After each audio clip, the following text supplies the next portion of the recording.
We are from UW-Oshkosh. We help teach a business course here at UW-O called Professional Skills in Business.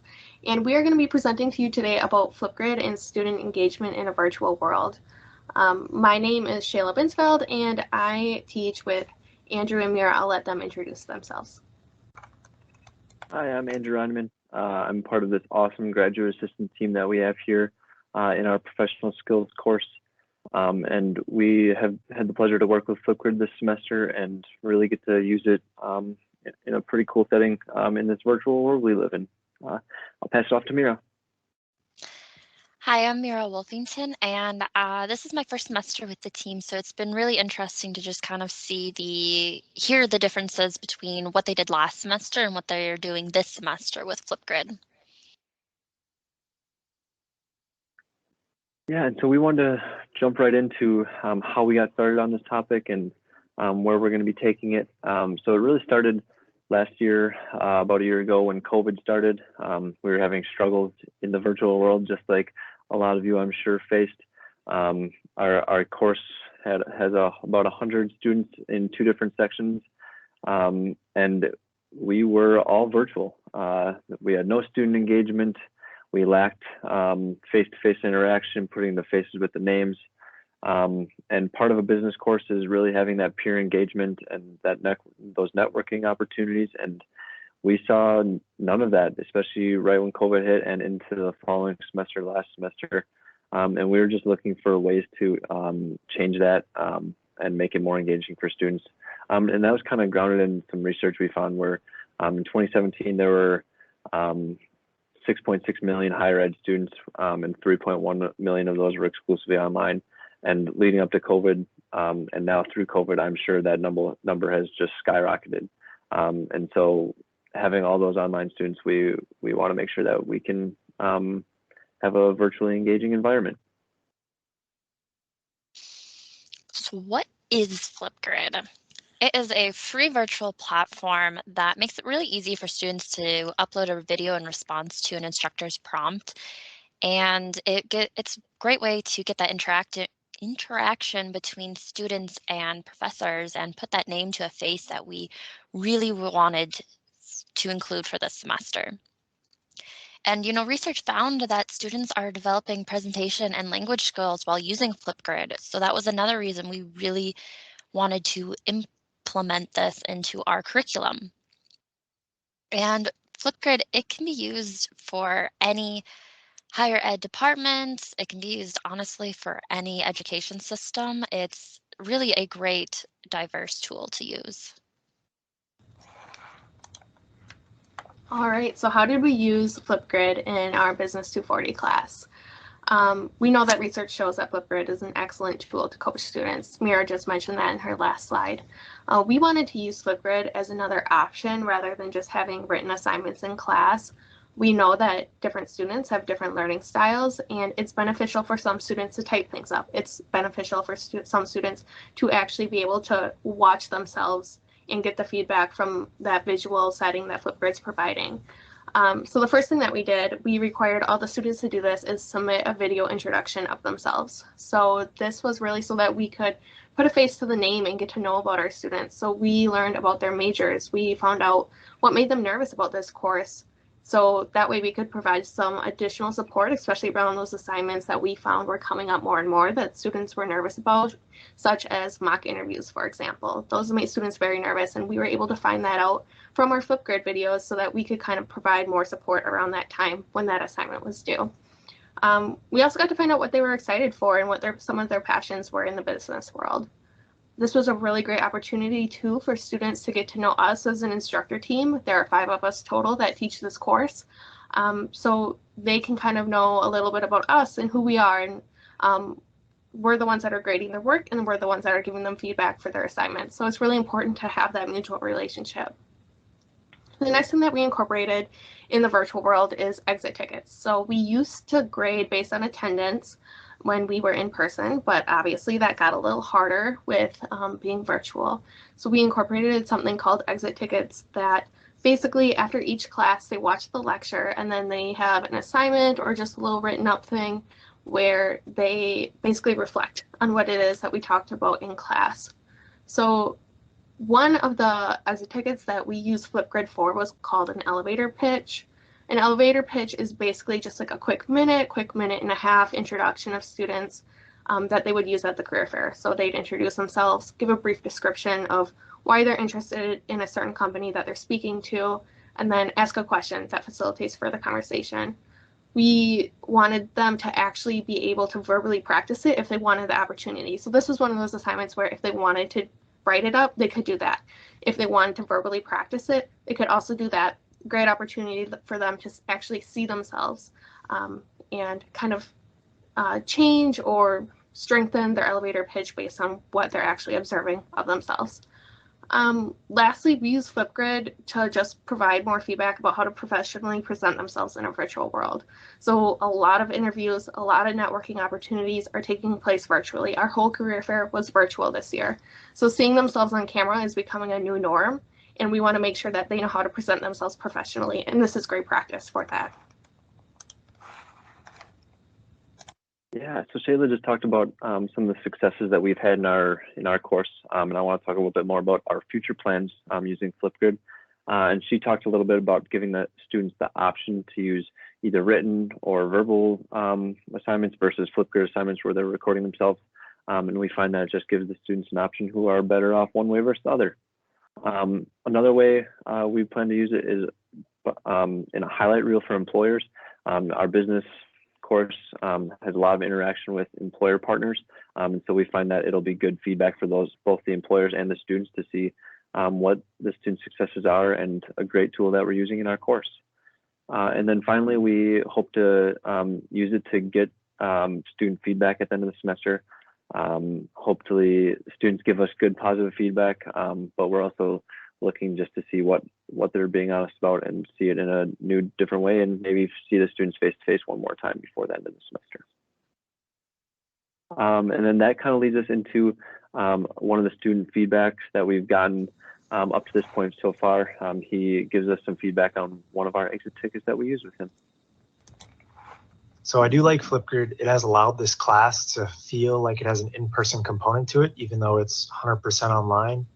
And by that, I mean, when we created our elevator pitches, it allowed us to actually practice what we would say the following week at the career fair. And I don't know about other students, but creating the Flipgrid and verbalizing it highlighted some areas I really need to improve upon. So with that said, I would recommend it for use in future classes. I would recommend it for a few assignments at least. It's much more realistic than just typing out an assignment. And even though we were just recording the elevator pitch, it was hard not to feel nervous. So Flipgrid provided a realistic component to what would be an otherwise typical assignment. So my overall opinion of Flipgrid is that I like it. It's easy to upload videos to. It's easy to interact with classmates. So I would recommend it for use in the future. So I do like Flipgrid. Some additional feedback that we got was that, it's a really handy tool for those introductions and meeting people in a virtual class setting. As someone who's taken online classes before, this was just a great way to actually see the faces of their peers and just get to know them a little better. Plus, there's a greater engagement than without this without the videos of seeing each other. Plus, it was suggested that we could include this in the in-person settings just to kind of continue to use this and give them a chance to practice more skills. Flipgrid also gives students a chance to really make mistakes and to re-record themselves and just practice, which we as instructors really enjoyed as well. All right, so I'm going to give you just a real quick tutorial on how to create your own virtual class if you choose to use this, or you can even use this in person, like the student feedback we got before. They think that it'd even be beneficial once we go back to in-person classes. So the first thing you need to do is obviously create a Flipgrid account. Make sure you are signing up as an educator so that you can create these groups and these topics. You're going to want to click on the discussion tab right here, and these are our groups that we've created. We have a business one, and then we also have one for you later if you'd like to participate in our Flipgrid for this conference. But you won't have these, so you'll have to click on create a group, this blue button right here, and it'll bring you to a page that looks like this. So you need to first create a group name. Ours is Business 240, and then it'll automatically create a join code for you. This permissions part is really important because this is who gets to actually view your group and your topic. So there's like the big overall group, that's all the students, and then the topic is the individual questions that you'd like to ask them. So for us, we teach a UW-Oshkosh course, so all of our students have a UW-Oshkosh email. So when they log in to Flipgrid, they need to log in using their UW-Osh email, and it will let them in. Now, a student from Madison wouldn't be able to get into it with their wisc.edu email, but a professor would, instead of putting this, obviously put at wisc.edu. You can also, if each student has a Flipgrid account, you can add their student usernames, or if you're K through 12, you can use Google Classroom. Another option is to upload a CSV file. If you have all of their data right there in one file, you can just upload that, and it's really easy for them to just create an account then. After that, your group is ready, but it's not quite ready to share yet. You have to create a topic, which is this blue button right here, which is where you'll actually ask the questions and they'll be able to submit the responses. So when you click create a topic, it brings you to this page. You give it a title. This was our title for week 7 exit ticket mock interviews. We had 3 questions we wanted them to answer. What were you most nervous about? What were you excited about? And then what was the most challenging part, and any feedback for mock interviews next semester. So we can kind of keep developing that. If we are virtual next semester, we'll have a lot of good feedback that we can go back and make those changes to make it a more seamless and less nerve-wracking process for the students. So when you look at permissions, then there's an option to set a password. That's not necessary, especially if you're just doing it for all UW-Oshkosh students. But if you would like someone who's outside of that domain, like so if they have like a Gmail account and you'd like for them to be able to access it, you just add a guest password and share that with that person so they can join your account. This topic moderation part is pretty important. For our student introductions, we wanted students to be able to view each other and comment on each other's. So we made sure that this was toggled off so that they could view each other's. If this is on, students will not be able to see each other's videos. Only the instructor team will be able to see that. This could be beneficial if you're looking to get end of semester feedback. So when we create our end of semester feedback Flipgrid, we will make sure that this is on so that only the instructor team will see the feedback for the end of the semester. You can choose if they would like to submit comments so they can comment to each other. It can be a video or over text. And then recording time. So this came to be important when we were talking about elevator pitches, because we don't want the students to be able to talk about themselves for 3 minutes while they're at a career fair. We set a time limit, 1:30, that's all they get. And they have to sell themselves in that 1:30. It's really good practice for them when it comes down to the real time. After that, your topic is ready. This is the link that you would share with students. And something important to note, if you are teaching with a team like we are, you can add some co-pilots. So I created the original group and the topic, and then I added Andrew and Meara to be my co-pilots for this Flipgrid account. Just make sure that the other instructors already have an educator Flipgrid account. That way you can just add them and it shows up on their Flipgrid account right away. So this is what our Flipgrid looks like for Business 240 right now. You can see we have our introductions down here and our elevator pitch right here. And this was right after we created these 2 assignments. We have 0 responses right there. But I didn't want to publish this exit ticket until it was the appropriate time. So that's why this is marked as hidden and the others are active. Once I published this, I went and toggled this down and clicked on active. You can kind of see a little bit about each one here, but you can also click export data. And that becomes really beneficial if you are doing a graded assignment. You get some data that looks like this. This is just from our introductions to the students. You can see it has our names, it has our emails. It tells us what time it was created at. So if there's a deadline, you can kind of see right there, or sort it even to see who submitted it before the deadline, who submitted it after the deadline. You can see how many times the video was viewed and how long it is. And if they include an attachment, so our other instructor, Chelsea, included her LinkedIn here. And so students could go ahead, click right on that, and find our LinkedIn really easily. When you're grading, if you download something like this, it automatically gives you a link right to their video. It makes it pretty easy to just click on that link, bring you right to the video, and grade from there.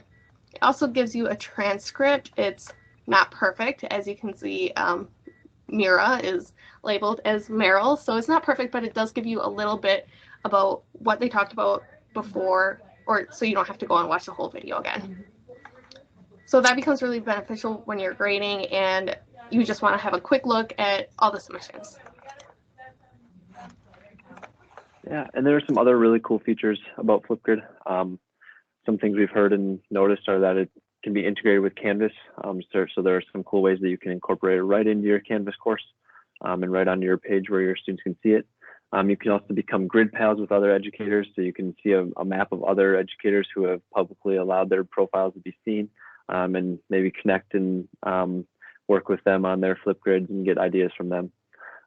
Additionally, they have some really cool and fun filters and backgrounds that you can use. We've had really fun with some of the students using these, and it just kind of gives a new spin creativity onto some of the videos that they're creating. And then finally, you can also discover other community Flipgrids on their community page and really just see what else is going on in the Flipgrid world. Additionally, I want to add that when you're responding to other students' Flipgrids, you can either respond via text or via video, so that they're almost talking like it's a face-to-face interaction, which is a pretty cool feature. And these are some of the references that we've used throughout our presentation here today.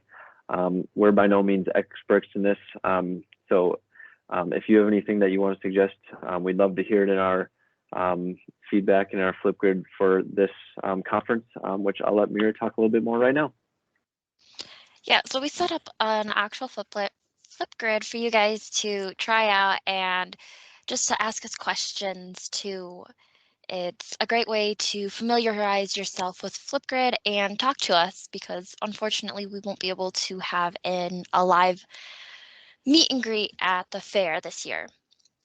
Also, you can see that there are 3 different options to kind of share the code. You can input that link into your browser, you can join with just the code, or you can use the QR code. If you're having any difficulties, we have our guest password down below, or any other questions can be sent to our Flipgrid expert, Shayla. She'll share any of it with the rest of us, but she's our genius. Yeah, definitely feel free to reach out if you have any questions. The 3 of us will go through the Flipgrid account too and view your submissions and answer any questions that come up there. Otherwise, have a great rest of the conference, and thank you for listening.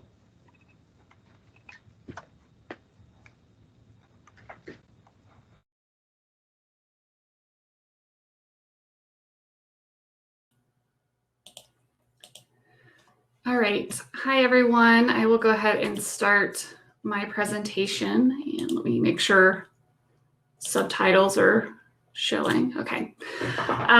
So my name is Laura Roberts, and I'm an assistant professor of English and professional writing at UW-Platteville, and I'll be presenting on my experiences with podcasting assignments.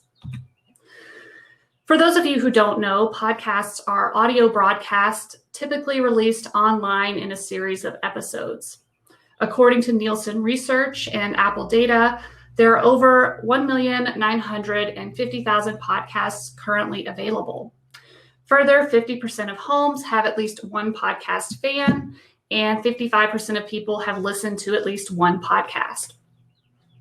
This presentation isn't just to provide you facts or background about podcasts, although the data shows that this is a growing medium, but instead I'm more focused on what podcasts can do for the classroom and how they are ways for empowering students in a time where they may feel disconnected from their classmates and instructors. One central question that was a driving force behind this presentation and a conversation I hope we can have today and throughout this conference is, how can we help students feel connected? And more specifically, can podcasts help with feelings of disembodiment in the online classroom?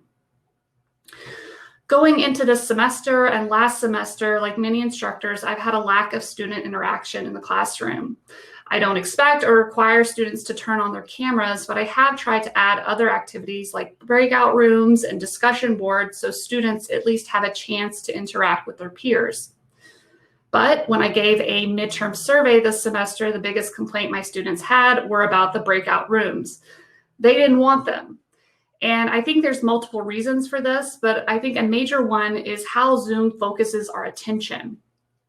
To contextualize this, I want to briefly discuss embodiment and how I've started thinking about embodiment and disembodiment.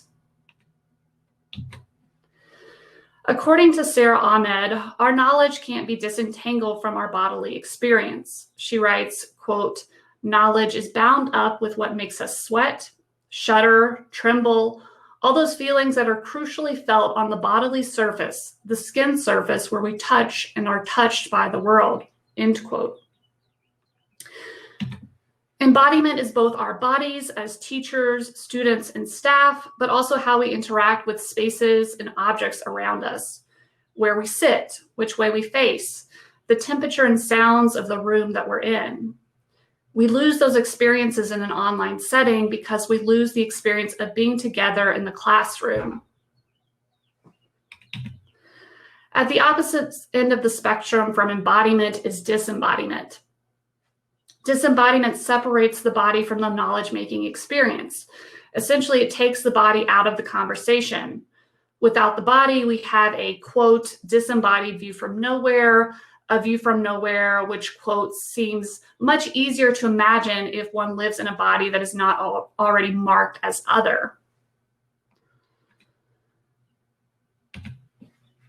So with these definitions of embodiment and disembodiment, I began to consider the online experience as hyper-embodiment instead of disembodiment. By this, I mean that although we may be losing the classroom setting, we aren't losing our bodily experiences. Instead, online synchronous courses amplify our awareness of our physical bodies. For instance, instead of choosing where to sit, who to sit with, how to direct their attention, students are forced to engage directly with a zoomed-in version of their instructor or their peers. If their cameras are turned on, students are reduced solely to their outward appearances and the appearances of their homes. I've heard, as probably others have, how students feel vulnerable in this Zoom environment, like they're constantly being watched. Thinking of this as disembodiment, as I originally did, obscures why students might not want to participate in a very visually focused modality of Zoom. Viewing this as disembodiment hides how much of the body plays a role in how students engage with an online class. And with my own experience, this tracks. During and after teaching on Zoom, I'm very aware of my body because I, along with my students, have to stare at my face while I'm teaching. I can't stand up, I can't walk around the room. My students can't pair up or write on the board.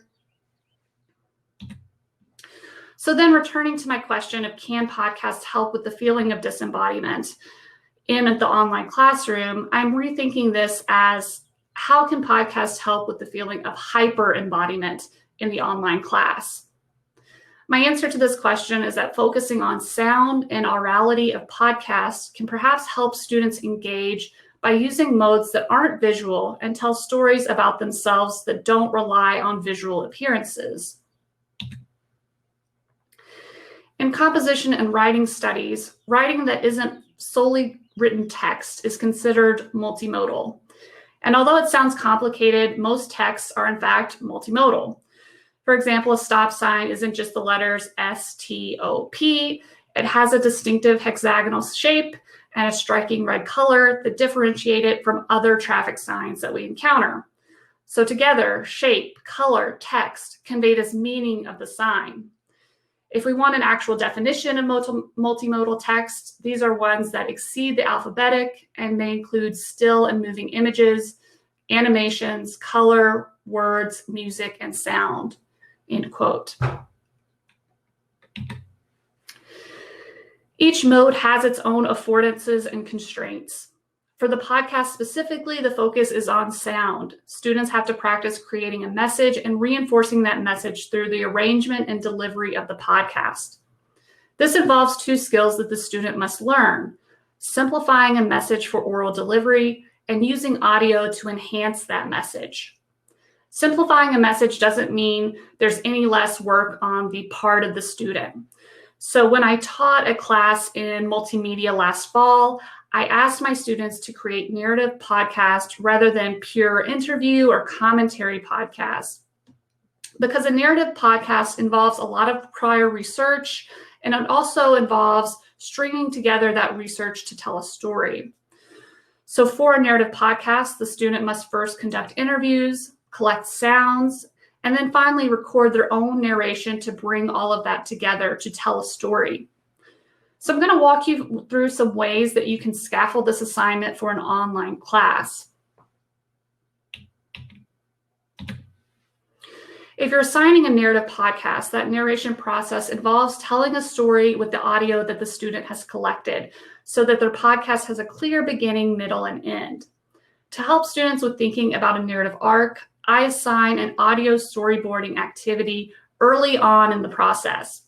So storyboards are typically used for videos, but they can also be used for podcasts to think about how you might structure this podcast and what elements that you need. So here you can see a worksheet that I've created for this podcast storyboarding. I'll also drop a link in the discussion later on to my materials for those of you who are interested.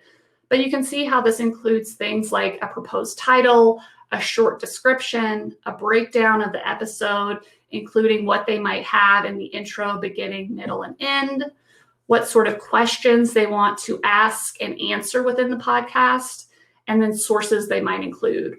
And actually later on in this storyboard, I also include sounds that they might have or add to their podcast to create meaning for it. So once students have started identifying sources and conducting interviews, I have them start scripting their podcast. So they think about what materials to include and what materials to exclude. And they actually have to do a lot of exclusion, right? If you're going to create a 5 to 10 minute podcast and you're doing several 30-minute interviews, you really have to pick the best bits of audio to include in that podcast to convey that meaning.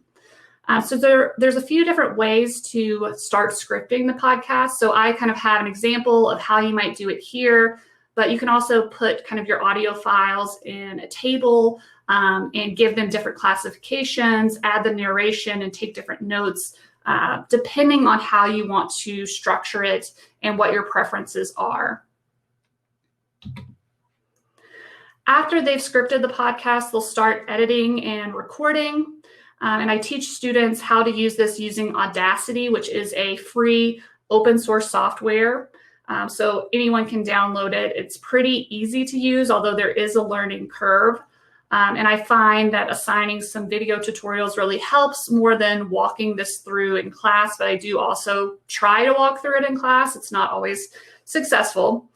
But I really think an important part of this is scheduling workshopping time to meet individually with students. And this is because some students will automatically grasp it, they will run with it, they will be pros at editing, but others will have some difficulty. So in my course, I had 2 students who really did have difficulty using the technology. And so I scheduled longer sessions with them to walk them through using the software. But I think one of the benefits of teaching this is in an online format is that I could, or they could actually record those meetings and then see where I had taught them a specific technique like audio clipping or moving an audio clip around. And they could go back to that recording and view it if they needed to. And you can see kind of in my syllabus how I've scheduled about 2 weeks for workshopping and editing. And I think it is a process that does take a lot of time and can take a lot of time. All right, so now that I have talked about how to structure this assignment, I wanted to play a clip from one of my student podcasts. So this is from Elizabeth Dussman, who is an English major at UW-Platteville. So I don't know if Rebecca could start playing the audio for this.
I'm still not able to hear the audio from it. I don't know if it's just not working.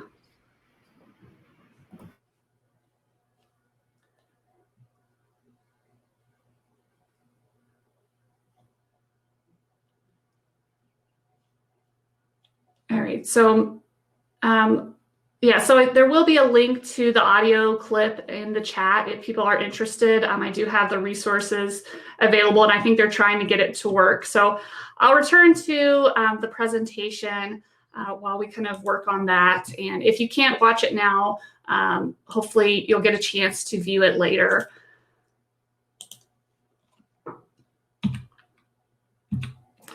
All right, so I do want to say that I was super impressed by Elizabeth's podcast. She did mix together several different sources and tie those sources together through her narration to create a story that was both personal, but also appealing to a broad audience. So if you don't have a chance to actually listen to her podcast, it is about the Midwest OPID. So she kind of explores what that is, how others have opinions on it, or how they've been exposed to it, and also looks at it through popular culture. So how Eminem's song Lose Yourself actually includes a Midwest OPID in there. So it's a really great piece of audio. It's about 5 minutes. If you have a chance, please give it a listen. In terms of how my students did with this assignment, I would say that in a class of about 12, I think about a fourth of the students really excelled in this assignment. And then others, have enjoyed it, but maybe still struggle with some of the technology or other issues. And in terms of challenges or drawbacks, I noticed that some students scripted what their interview participants would say. So I think that might have been some confusion about the scripting exercise. They maybe didn't realize that they were only supposed to script their narration, not what their interview participants said. So that led to kind of an unnatural podcast in some cases. Other challenges were that a few students solely relied on interviews in the podcast without narration. And maybe this is because of the popularity of interview podcasts, where there isn't really that narration to kind of string together different audio sources. So I think now that I have some examples to act as models, it may help with students realizing the difference between a narrative podcast and an interview podcast. And it may be definitely important to have that distinction that there are different types of podcasts you can create, and as an instructor, setting the parameters of what you want your students to create for the assignment. Finally, some students struggled a lot with the technology. They weren't really as comfortable using Audacity. They had never kind of done any editing or mixing before, which led to maybe production values that weren't as good as other students. And I think even though this was a challenge, I still did get stories from these students. They still were able to create a narrative arc, even though maybe the production values weren't as good as some other podcasts. In terms of grading and assessment, so these were actually very fun to listen to. And in terms of grading time, it took not that long to grade them, because you're listening to a 5 to 10 minute podcast, and by the end of that, you kind of have an idea of what to say and how you want to assess it.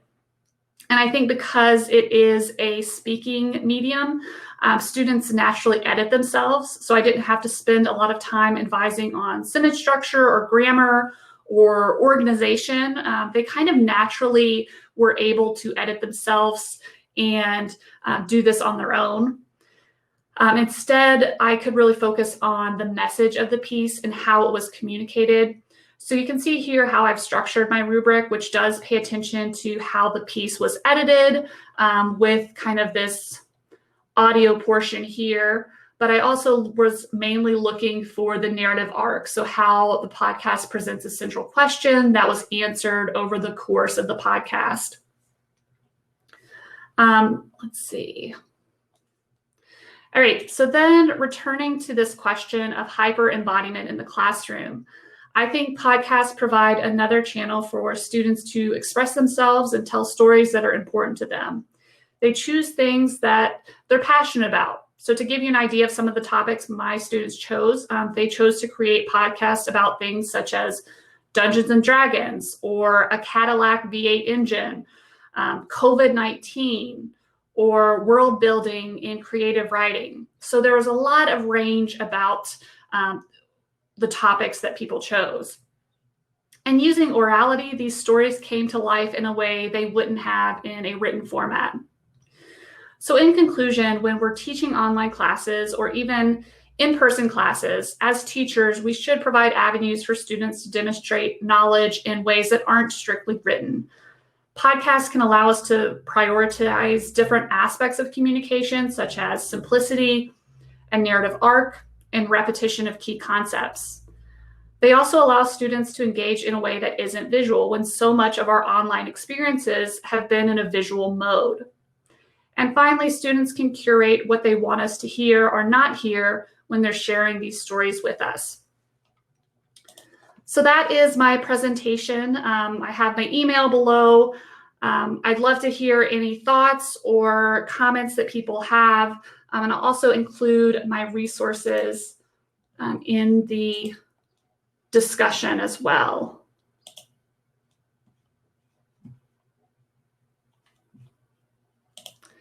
So I think we don't have a moderator for this session, so I am the moderator, but Nazima said, please drop in the link in the chat for the Flipgrid test run that was briefly shown on the screen in the earlier presentation.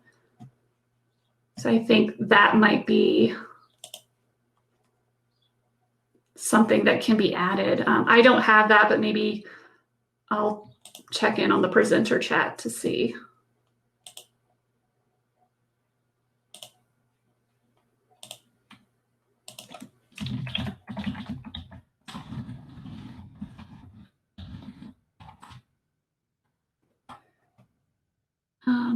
Let's see. Any other questions?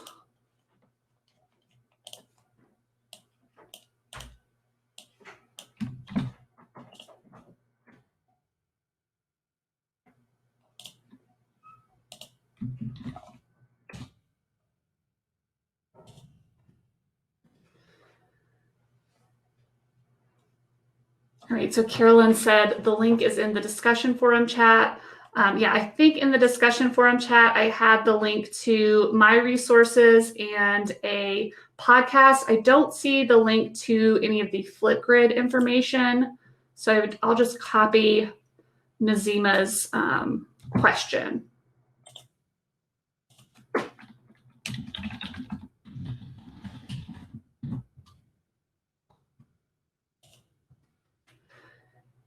Any other thoughts or commentary?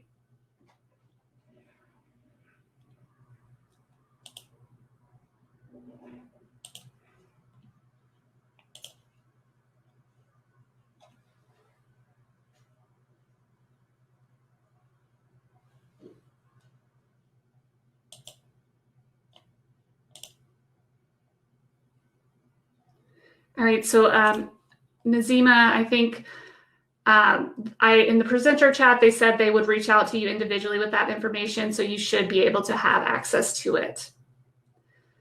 All right, so with that said, unless there are any other thoughts, thank you so much for attending today. I hope this was helpful. I hope it made you maybe think about some different ways to engage students, especially Flipgrid or podcast. In these challenging times, right, there are definitely ways for engagement, ways to kind of interact with students in a new mode, a new medium that could add something to an online class. So thank you so much, and I hope you enjoyed the rest of your conference.